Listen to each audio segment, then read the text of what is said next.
Peace be upon you all and welcome back to another episode of Books and Coffee. I'm your host Fadila. We have a very special guest joining today's episode.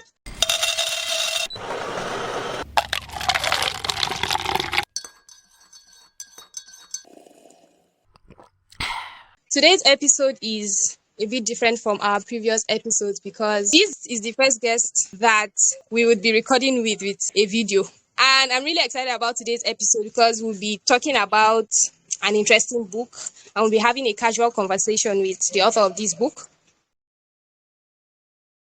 Our guest today is Muhammad Sharif, popularly known as Mo Sharif. He's a motivational speaker and the author of the book 11 Letters I Wrote But Never Sent. I recently came across one of his videos on TikTok and I was like, interesting. Why not contact him and then bring him up on the podcast? So I did, and he replied, "Welcome, Muhammad, to Books and Coffee. How are you doing today?" I'm fine. Thank you so much. I'm excited. I'm also excited. So can you tell us a bit about your background, how you became a motivational speaker and author? Take us through the entire journey. My background, motivational speaker, author. There are many pieces in that, right? My background is a very beautiful one. I come from an Islamic background. Both of my parents are Muslims. When we were much younger, before we went to English school, primary school that teaches us A, B, and C, our parents made all of us go to Arabic school first, madrasa. So I learned the Arabic alphabet. I started learning about Quran by age 1, age 2, before even going to proper school by age 3, that type of stuff. Right. So that was very woven in my background very heavily. Then growing up, my mom had a bookshop. When we're back from school, we go to our bookshops. And what happens when you're in a bookshop? Automatically you start picking things and start reading. And of course, there are different types of books there. Super Strikers, Maya the Little Lamb, whatever. But then I think that heavily influenced the kind of path I am on right now, just reading by myself. Regards being a motivational speaker, I've always been good at speaking. It was just a natural thing. So from Arabic school, you know how you will learn Quran throughout the whole year, and then there is Walima to the Quran for the people that are done with their reading. And automatically, every class is supposed to present something on that Walima just to show everybody what's happening in the Arabic school, just like a graduation ceremony, the same way it happens in normal school. And they would always want to pick people in different classes. And naturally, I'd be like, I want to represent my class, even as I was small. So it was very early at that young stage I started owning my presentation and speaking in front of public. Tuning it into motivational speaking came in secondary school when there was this amazing guy called Ken Carter that came to my secondary school. And our principal has been begging us to drop our contrabands, to not copy, to not steal, to not be wicked, to not bully, to read our books. And we didn't listen to our principal for about 3 years. I was in just 3 at the time. And then this guy called Ken Carter came under 3 hours, spoke to us with the art of words, and he convinced us to do all the things our principal told us to do that we've not been doing. See us wanting to read our books, us wanting to drop contraband. So that was beautiful. And that was when I realized that speaking can be more powerful than just debating or presenting. But then I didn't really have the mind. Much later, when I came out of secondary school, I finally had a phone. I started using social media. And I was watching a lot of things on social media, but for the first time, there was this guy I stumbled on. His name is Jay Shetty. And in the video, he said something like, the biggest mistake we make in life is we think we have time. And I watched that video 20, 30 times. I even talk about it in my book. It inspired me, it intrigued me, it made me pause. And that was when I realized that all the speaking I've been doing from Arabic school to primary school to debating in secondary school, this time around I want to use this speaking to inspire people. And that was how I went on the journey of reading a lot of books so that I will have something to say. And then anything I learn from these books, I make videos about it. And I've been making videos since forever. And that's how it has been inspiring people. And someday I said that I have to write a book. And I never thought I could. I never thought I should. Just 2021, do you understand? But then I had things to say. I had learned a lot of things, and the people that followed me needed to hear a different perspective. So I did it, and I'm so happy I did because it has given me more confidence to go for bigger things. And that also allowed many people that watch me realize that them too they can go for bigger things. So yeah, that has been my journey so far. So, what inspired you to write this book, 11 Letters I Wrote But Never Sent? What was the main inspiration? Poverty is a lie. It's not poverty. It's a lie. It's not poverty. I've never been poor in my life, and may Allah never make me or anyone listening to this understand what poverty is. But I was broke. The thing about being broke is, um, it depends. There's brokenness of, oh, I know you chop, and there's brokenness of, oh, I can't have money to go out and flex while my mates are balling. Do you understand? All this brokenness of, I'm okay, I can ball, I can eat, but I don't have extra money to like buy a camera. That's the kind of broke I was dealing with. And for me, money hasn't been a problem for me. I mean, I grew up in an amazing family, right? We're not struggling. We're not the richest, but we're not the poorest. It's more like if you need something, you will get it. If you want something, go and get it. That's kind of background we have in my family, right? I was okay with all the things I needed that my parents was providing me, but I needed to start getting things I wanted.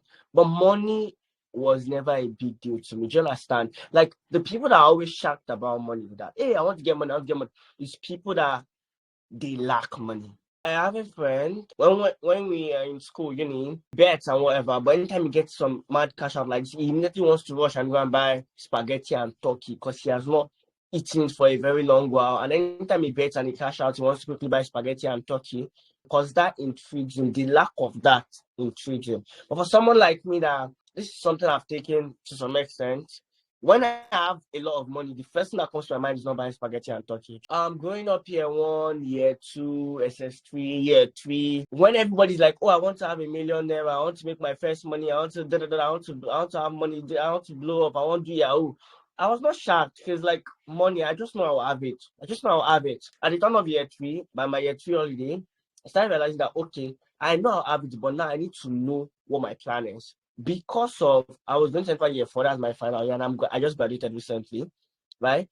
I'm going to enter year four, and after year four, I'll be done with school and I'll be at home. Do you understand? And I know that I don't want to work for anybody. I don't want to be an employee. I don't want to do 9 to 5. That's when I realized that I needed to start thinking of how I was going to make money. And before that time, I've been reading a lot of books on money. And I think the biggest lesson I've learned regards money for everybody listening is the amount of money you make is in direct proportion to the service you render to the world. The reason Jeff Bezos is the richest in the world is because of he's a servant to many of us. I use Amazon. You use Amazon. Dangote built this house with his cement. I ate his sugar this morning. His spaghetti I'll eat in the afternoon. That's why that guy has bastard money. He's serving so many of us. So if we want more money, we must serve more people. So that's when I realized that if by the time I'm done with school, I wouldn't be forced to go and do a 9 to 5 because I don't have money. I must start putting myself in the process of making money. And then different ideas came to my mind. One of them was trying to start a hoodie line. As I started the hoodie line, I was working on that. I realized I need a lot of capital to start a big brand like a hoodie line.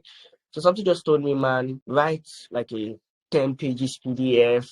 You have like 30K followers on TikTok, post it. Some people will buy it, even if it's at 1K times 30 is 30K. You can use that money to like push your UDP, add it to the extra capital you have. And I started writing this 10 pages PDF and I could not stop because I had more things to say. Let me just write something proper. I'm going to write at all. Let me write something that is beautiful. And then I wrote, I put it out, and I've made beautiful money since then that I've even paused the whole Udi thing and I'm focusing much more on the book. Brokenness inspired me, but then along the journey, I found a bigger intention that I was going to put out beautiful art, and I put it out, and it has been inspiring a lot of people. So I'm happy for that. That was interesting to hear. Mm. So, are there any hobbies or like interests that you are passionate about aside Yeah, from speaking and writing? yeah. Funny enough, writing is not my passion. It's just a tool. I just have to do it. And right now, people see my books and stuff, and they're like, "Oh, Mo, it's like you're the most beautiful writer I've ever seen. Like you're destined to do this." But I don't even like writing. I just happen to do because I have a journal, and that's one of the chapters in my book, Dear Journal, why I encourage people to write. But I don't like writing. It's not my first point of expression. I prefer speaking. I can speak forever. So even the way I write, if I write as if I'm speaking, it's just that now it's coming through my pen, whatever. But then things I'm passionate about, aside speaking and writing, I love basketball. I love basketball. I love meeting new people. I love making new friends. I used to watch a lot of Netflix high school romance movies. If I'm not reading books, if I'm not listening to podcasts, I'm watching movies. And I rarely watch these movies because most of them are distractions, right? it's like an escape. We watch all these things to escape from the world. Just the same way someone will watch football. I always watch Barcelona football. I'm passionate about FC Barcelona too. So we do all of all these things just because we want to escape from our reality. That's why me, I don't want to escape. And that's why I like reading books and watching the podcast to make me better. So that to remind me of my reality that I am not where I want to be, but then I learn more. And the beautiful thing about learning is the more you learn, the more you realize you don't know. The more you work, the more you realize that you've not worked enough. So I'm passionate about a lot of things, but basketball is one of the highest ones because it helps my creativity. So I'm reading a book recently called The Art of Impossible by Stephen Kotler, and it expresses and explains flow. Flow is a state of mind and performance where what you are doing just seems to work. It just flows, right? So anytime an athlete is kicking the football, like he can't even see, he's just dribbling and it's happening automatically, or seeing boats running, and at that moment everything just pauses. Or anytime I'm editing a video and I'll start from like 8 p.m. the night and I'll go to like 8 a.m. I'm just going, I'm in flow. And there's a science and art to how you can actually do flow. And you can do flow while you're doing your podcast, you can do flow while you're reading, you can do flow while you're praying. We've all experienced flow, but most of us don't know exactly how. So I've been reading books trying to understand how so that I can know how to do it by myself.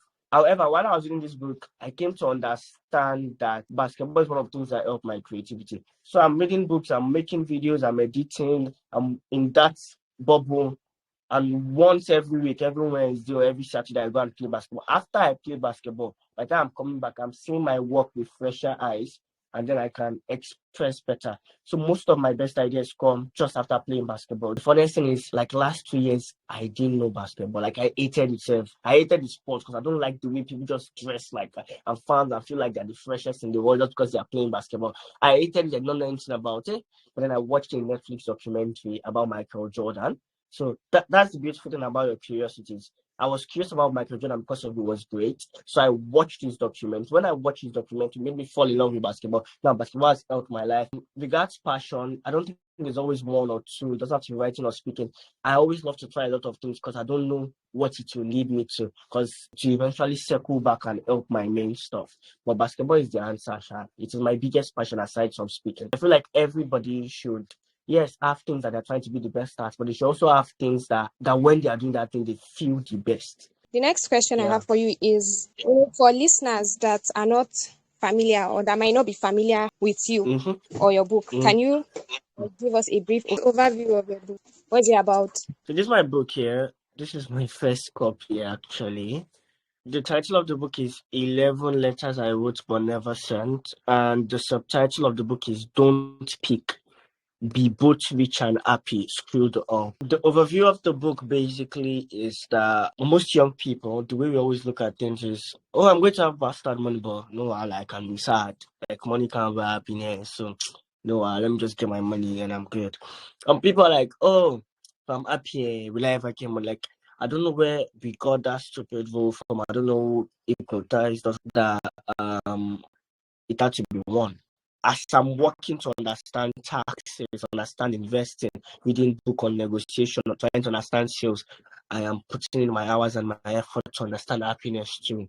Meditation, gratitude, journaling, reading books on that, listening to people, looking at the science behind it, looking at the art behind it, studying the Quran, the Bible, and things that make people happy, fulfillment, peace. That's the essence of this book. That as we are young right now, we need to start working on both of them at the same time. And this book is not exactly telling you how, it is just saying how me I have tried and the things I have learned along the way. And in the book, there are two beautiful chapters. Dear Forbes, it talks about money exactly, what to do, where to start, why you are not broke, you are just ignorant, right? If you understand money, you will know how to attract money first and earn it, save it, keep it, grow it. I talk about happiness. The happiness is not just something you wake up and have, and it's okay to be sad. But then happiness is something that can be managed, that can be monitored, that can be grown over time. If you do some certain things, that's dear journal, gratitude. Do you understand? And how if you're going after a rose, you become happier. So basically, that's the main focus of the book. That's being happy and being rich at the same time. But then there are also many other beautiful chapters. Like chapter one, Dear Lomo, is basically writing a letter to your younger self. This thing feels like therapy. Every time anybody does the exercise in chapter 1, they're always like, Mo, I never knew I needed that. So if you have been thinking you need therapy, first read chapter 1. You understand? Chapter 2 is there, Mr. Lomax. He says, on your deathbed, what would you like your last words to be? So this is basically trying to paint the picture that all these things, even money, happiness, it doesn't really matter. Last, when you look back, did you really enjoy it? Do you understand? Chapter 3 is there for chapter 4 is there where it talks about why it's important to have a morning routine. Chapter 5 is there soulmate. We are all young. All of us are trying to date and marry and fall in love and fall out of love and heartbreaks and stuff. And I talk about all the things I've learned because I feel like this is the stuff that most of us are excited about. Yet there are no books written about this stuff enough. People shy away from it. They don't talk about it in the mosque. They don't talk about it in the church. And I've learned a lot of stuff from it. So I wrote that thing.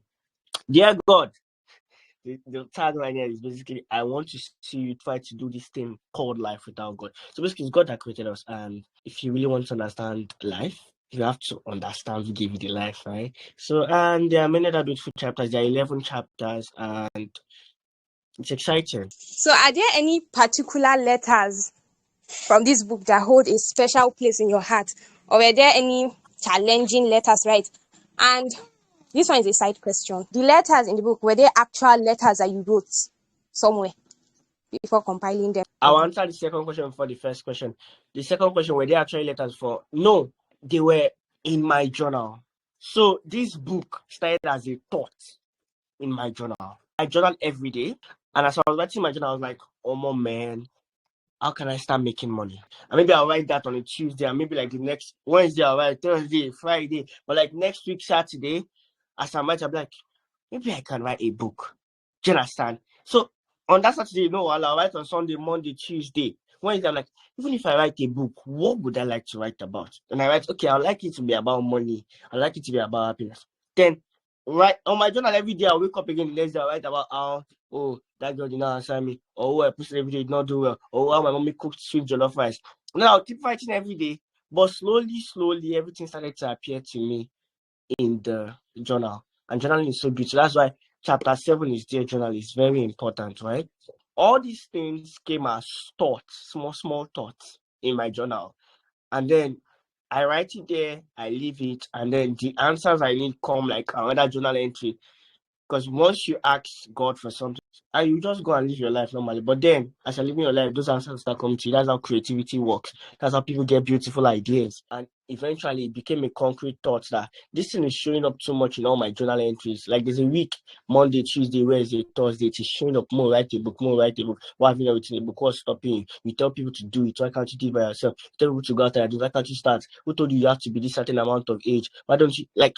And then I'm like, okay, no, well, I'll start. Do you understand? And then I wrote out the outlines, chapters, different ideas were coming to my head. But yeah, many of the things I wrote that later filled up these chapters, they were things that I've written in my journal. My notes app is such an amazing place. Anytime I have an idea, I'll quickly write it in my notes app. The funniest thing is, even before it became the title, there was one time that the title that I had for the book was Inside My Notes Unfiltered. This is answering your second question. Was there any letter challenging? The letter that was challenging was Dear God. That was the last letter I wrote, and that was the most problematic letter. Because these things were not letters before. They were just sneak peek into my notes unfiltered, right? So I wrote down 11 things I want to tell the world, and like that. But I reached the chapter on spirituality, and of course I brought out stuff from my notes. It just did not feel right for me to tell people how to live their life regards God.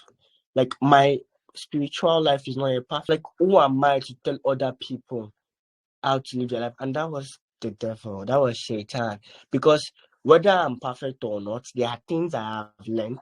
And maybe I'm on a level 3 or on a level 4. Somebody in a level 1 needs to hear those things to better them on their journey with God.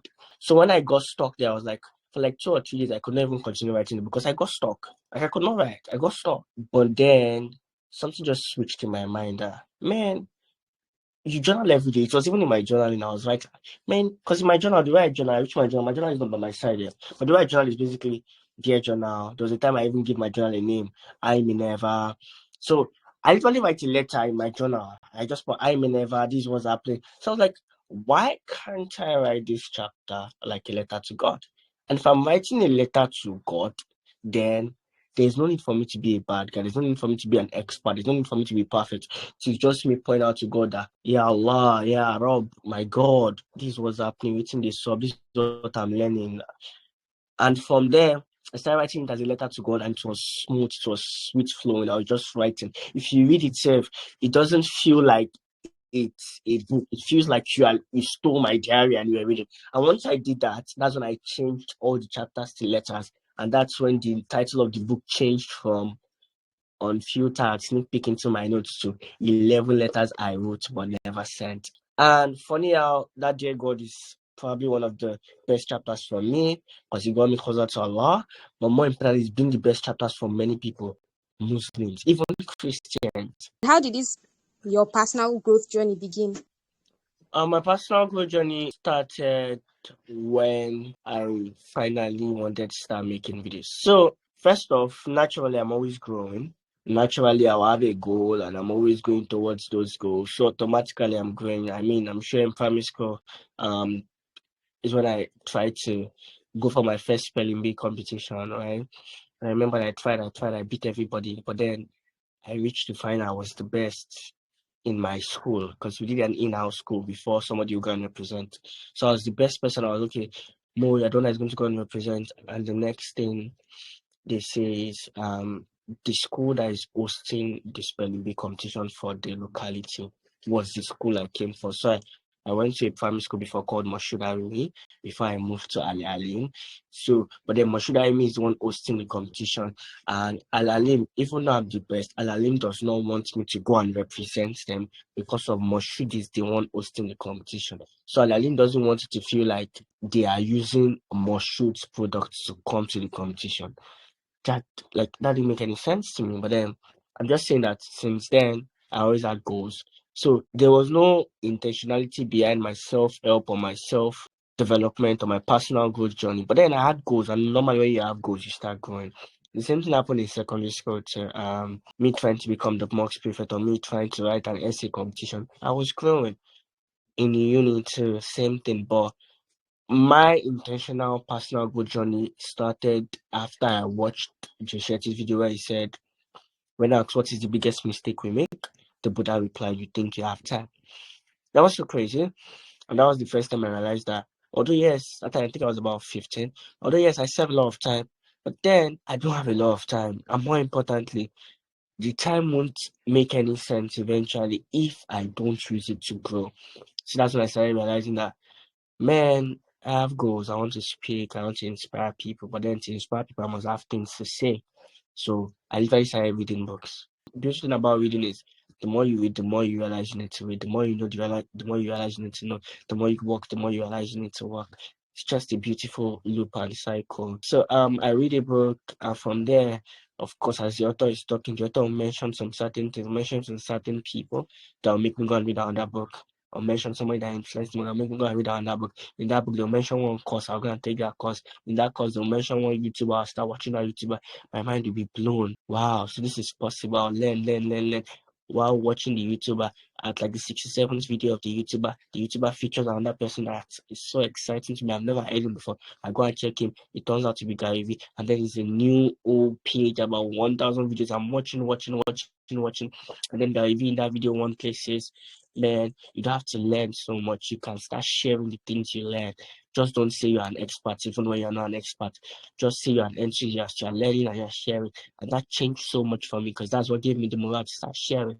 All you just said while you were saying all this, one thing I was just thinking was this is Abi's quote. I don't know where I saw it from, but it goes along the lines of don't just consume, also create. So basically, we're like intaking things and then you are also translating them into benefits by creating videos for others to Yeah. inspire them and This is a motivate them cup. and If you keep all pouring those water, things. pouring water, It is pouring water, pretty pouring nice and water, the cup awesome. will get filled. And at some point, the water will start overflowing. So don't just let the water pour on the floor. Share it. Let other people bring their cup. Let them collect. So that's it. Nice analogy. So that brings us to the rapid fire question things. So this is how it's going to go. I have a couple of words here. I would say the words, and then you tell me the first word that comes to mind. And then I also have like little questions to ask. The first word I have here is book. 11 letters I wrote for never sent by Moshe. Motivation. Busi Tembekwayo. Speech. Gary V. Letters. Mo Sheriff. Islam. Prophet Muhammad Sallallahu Alaihi Wasallam. So, what would you say is the reason you created this line, or should I call it a tagline? Unilag today, and then what's even the other part? Today Unilag, tomorrow Why the did you? O2. How did you come up with that tagline? The O2 Arena is a big stadium in London that is about 20,000 capacity. And I remember sometime in 2017, there was a big buzz about whiskey. That was the first time he was doing a show there, and it's a big capacity. Can he sell it out? Can he do it? And eventually did it, and it was a big buzz. And I remember that time I was saving up money because every December there are concerts, right? And I was saving up money. I wanted to go to a concert for the first time. And then every December will come, I did not have money. And I'll tell myself I'll save up money for the next year. And the next December I'll come, I do not still have money. And one of the Decembers, I'm like, why am I saving up all my money and thinking so much trying to go to a whiskey concert or a Davido concert? Why can't I use the next year to grow myself so much that one day people will save up money to want to come to my own thing? So I told myself that I don't know how big this motivational speaking thing is because it is so weird. Even right now, so it's so weird. Though you're a motivational speaker, I don't know where this thing is going to take me, but that I want to be so big that someday I can sell out the O2 Arena. That's how the whole idea came up. That's not like my goal. It's just an indication of how big I want to be with this speaking thing. It's just showing how far I want to go. It's just showing that I'm not doing it just for TikTok. I'm doing a lot of things. I want to make money from it. I want to inspire lots of people because for 20,000 people to come to London to come and hear you speak, that means you've touched base with the world, like a lot of impact. The phrase today Unilag, tomorrow the O2 is a phrase that would always change. So right now it is today books and coffee, tomorrow the O2. Next tomorrow it can be today Stanford, tomorrow the O2. Anywhere I am right now, it's just like the journey of where I am. And this is where I am, right? And this is what I'm doing. But it's just showing that all these things I'm doing, I'm not just playing. I'm going somewhere. I want somebody to sell out the O2 Arena. Yeah, that's it. And it's funny how the line will change. The day I finally sell out the O2 Arena, when it's now become today the O2, tomorrow, I don't know, till then. But yeah, that's how the line came about. What is one piece of advice you live by? Everything that you have physically, you once had mentally. That was a quote I stumbled on in You Were Born Rich by Bob Proctor. And since I read that quote, many things have changed my life. Because, bro, it is so true. Before I had this power bank, I literally thought about it. Before I wrote this book, I thought about it. So if everything in my physical reality was something I once thought about mentally and in my mind, I already had it before I had it, then I'm like, wow, now, anytime I want something, I just start believing I have it already. And then before I show up in my physical reality. So that's such a bit. Everything you have physically, you once had mentally. And this applies to traumas, to sadness, being hurt, heartbreak, and all of that. That's inspiring quotes indeed. So, are there any upcoming projects or like events that you're excited about? Yes. So currently I'm taking a lot of courses on filmmaking because I want to start getting serious with YouTube. I've never been serious with YouTube, but I'm done with school right now and I have more time. So I want to be serious with YouTube and I want to make beautiful videos. I want to say all the important things I want to say to the world, but I want to say it in a beautiful framing. Like the reason I did spelling bee was because I watched Akila and the Bee. Movies have massive impact on us. There are many people's life I can change to if I can just pass the message in a format where they just feel like, oh, they are watching film and they watch them and they will enjoy it and it's interesting. By the time they are done watching, they've picked something. So I'm excited to learn a lot of stuff on filmmaking and show that in my YouTube and teach people stuff. Even someday I want to even make movies. But right now I'm excited about my YouTube, one. And two, I want to start hosting classes where people can literally just come with their questions and they'll ask me. I get a lot of questions bombarded. And I know many people want to meet me too. Recently, I did an hangout in my school. I signed out, and that one was free. Many people came, and then they got to sign on my shirt, and they asked questions, and it was fun. But I want to do something like that frequently. Maybe once every 3 months, where people literally come, they can ask questions and to be paid.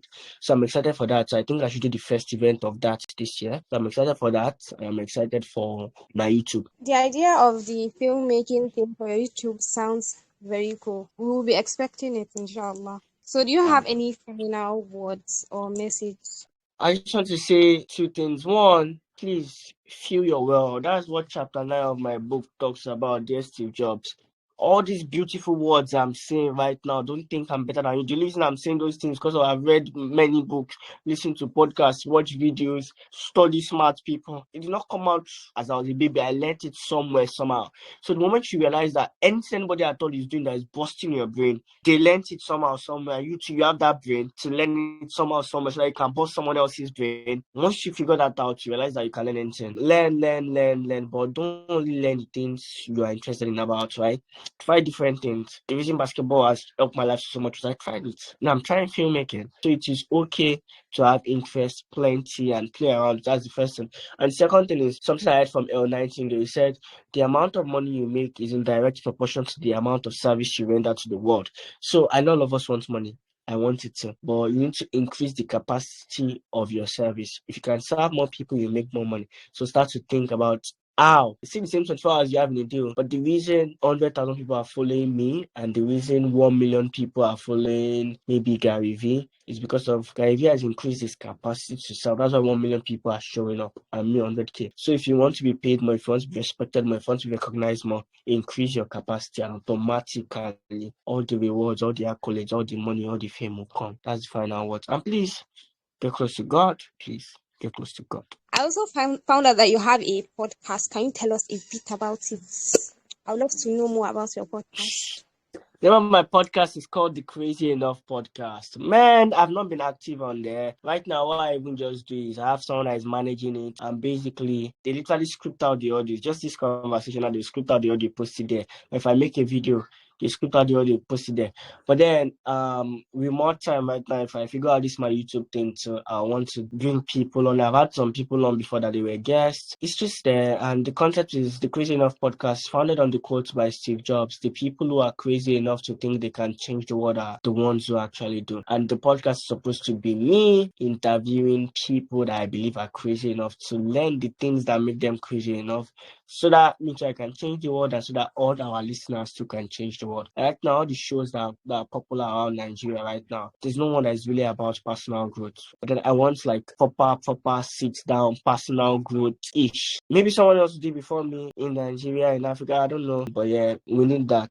We need that. And more importantly, I also want us to show people like you that are starting a podcast, people like me that are already making videos. There are many young people that are not yet blown, that are not yet popular, but then they are on their journey, they are on their path, and we need to hear their stories too. So that's another thing I want to do with Crazy Enough, to show people that have not yet blown, but they are on their path to getting blown, to show them to the world. Because that's it. Most shows are always showing when people don't make and finish. Let's show the process of making it too. There are many people that are 16, 17 that want to hear what the 19-year-old and the 21-year-olds are saying. So yeah, I hope my podcast will be able to deliver on that with time, one step at a time. So, if our listeners want to get your book, where can they get your book from? From the link in my bio, my username is Mo Sheriff, moh.sheriff. Sheriff is one out, so just search Mo Sheriff and you can get it from the link in my bio on Instagram, TikTok. You can send me a DM. My number is both on my Instagram and TikTok. The link will basically take you to the website where you can buy the book, and you can also DM the book's account, 11 letters I wrote but never sent, on Instagram, and then the links are there and you can get it straight up. So, thank you so much for joining us, Muhammad. It's been a pleasure talking to you. Thank you, Fadila. I really appreciate it. So, listeners, you can find Muhammad's book, 11 Letters I Wrote But Never Sent, on his Instagram and also in the link below. Be sure to follow him on his social media handles. And with all that being said, thank you all for tuning in to Books and Coffee, and see you in the next episode. Thank you so much, Muhammad, for being a guest. Thank Bye. you. Bye bye.